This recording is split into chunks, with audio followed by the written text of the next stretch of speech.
want to make sure. I want you to stay here. We're doing the videotaping. I noticed that the white background behind you is not there. Okay. That's why. Yeah. Well, thanks, Rebecca, and so honored to be here, and always inspired by this lecture. So, Yitao, and tell us something about FunPlus. Okay.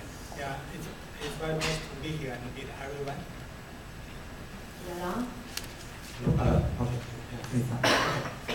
FunPlus actually is a mobile social gaming company, and we started about 4 years ago. And started actually first from Beijing, and we grew up from 10 people now to more than over 200 employees global. And we have an office in Beijing, in San Francisco, and in Vancouver. And right now, we have after 4 years, we have about we have 4 products on Facebook, Google, Android, and Amazon. And as of today, we have more than 6 million DAU. The DAU for those people who are not familiar with gaming is daily active users, which means every day there are more than 6 million people play our games. And we are the number 7 on Facebook game developers globally. And our games is being launched into more than 30 different countries. So that's a history of quite an achievement in 4 years. And you mentioned that you have 4 major games, and which one is the most popular one? The Family Farm one actually we launched about 3 years and a half, and it's grown from day one, and right now still have more than 5 million DAU. So Family Farm, I want to ask our audience, how many of you like play games? Raise up your hands. Wow. Say many, not many, maybe they're entrepreneurs, they're busy, so they don't have time. Well, but I know that there are so many games on the market, and so tell our friends here and why they should choose your game. Okay, I think that's actually also the name of our company, FunPlus. We try to bring more fun to the world. So for everything we do, we should be one of the best game in that genre. And so we have a lot of small innovation in the game. Plus, actually, we really treat the game as a service, which means we engage the user every day. The new content. Every day? Yeah, You mean every day? Every day. Yeah. Oh, how did you do that? Because we run this whole company as the internet company and the whole infrastructure. And because I'm a technology people, I'm a programmer. And so we build this whole thing using the internet technology, so we are able to release new content every day. So that's bring fun to people, fun every day, right? Yes. So what do you do for fun every day? Doing this stuff. Yeah, it's much fun. Yeah, it's not fun. Yeah. There are a lot of challenges from all aspects. That's a fun part too. Yeah, I think that you enjoy your work. Your work is fun, right? Yes. Otherwise, I will not be so for 4 years. Yeah, of course. And the 6 million daily users. And how did you come up that? So who are your users? Actually, we start in Beijing, but our market actually not in China. And we just started into China market 2 months ago, after 4 years. We started our market in European countries, in the local social network, just like a QQ in China. And back then, in 2010, there is VZ in Germany, 20 in Spain, Health in Netherlands. So we actually started our games in those local European social networks. And when Facebook took over the world, we actually carried the wave with Facebook. And that's why we grow up in European, then go into Arabic market, then to actually go back to the US market. So that's actually how we grow up. So you mentioned that your developers actually in China, in Beijing. Yes. But your market is in European. Yes. So is there a cultural gap, and how do your people know their interest? Yeah, that's a very good question. Actually, because FunPlus from day one is a global company, because we launch our games in more than 30 different countries. And Beijing actually is a good place actually to find more people actually from all over the world.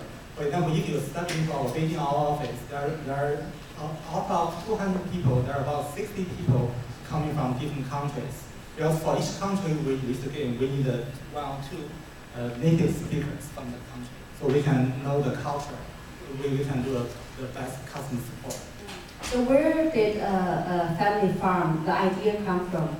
The idea is actually comes from, because back 2010, I guess everyone should know the FunPlus from Zynga. They have 30 million DAU back then. And we play that game and we enjoy that. But we also found that there are a lot of innovation we could do on the farming simulation category.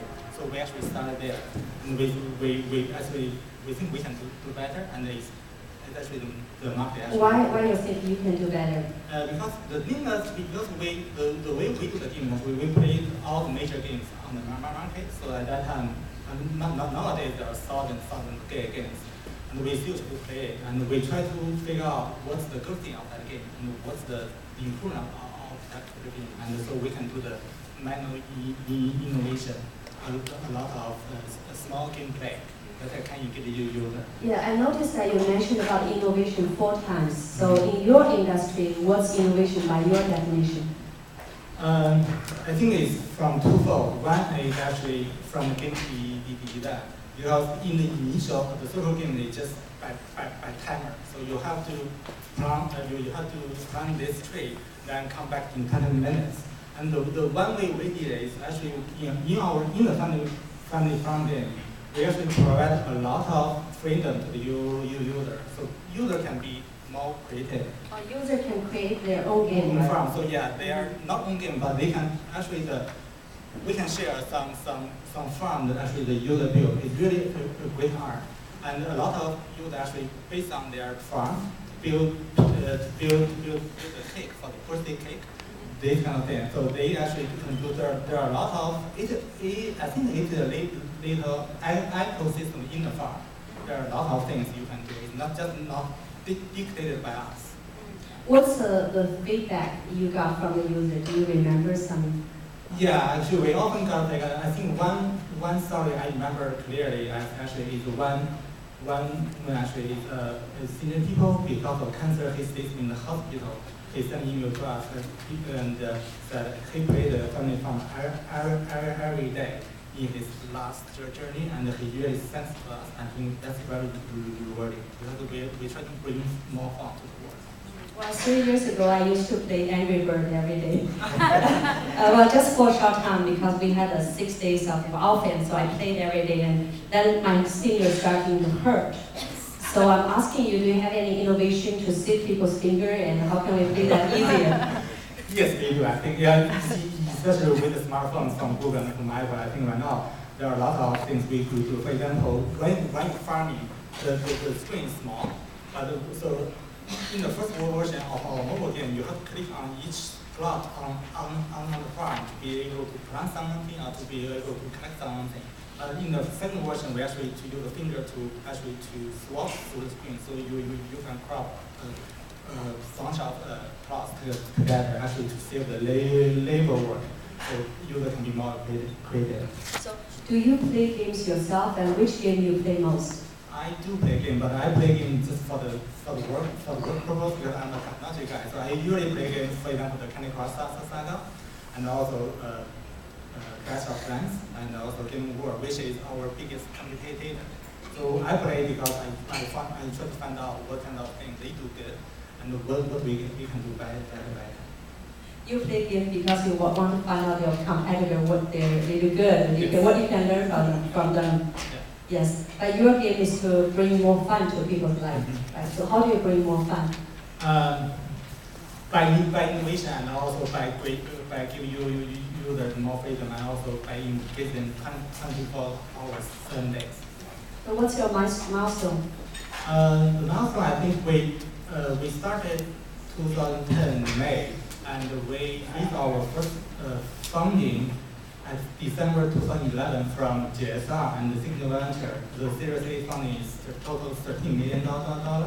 And I think the next milestone we will try to go big, and we will try to make our portfolio. Right now we have 4 games, and by the end of this year we probably have 9 games. So we will expand our portfolio, and also we will build a lot of partnership with different game developers and become a platform play, because we think the user community is our platform, and we engage them every day.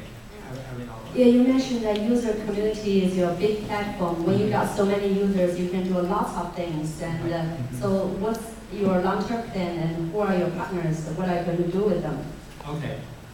I think nowadays our biggest partner actually is Facebook because we're the top 10 game developers on Facebook, and also Google, and also Apple, and also because we will study into China market soon. So right now we are teaming up with 360 and Xiaomi in China, and possibly WeChat in China. So, and we should build a lot of long-term partnership with users.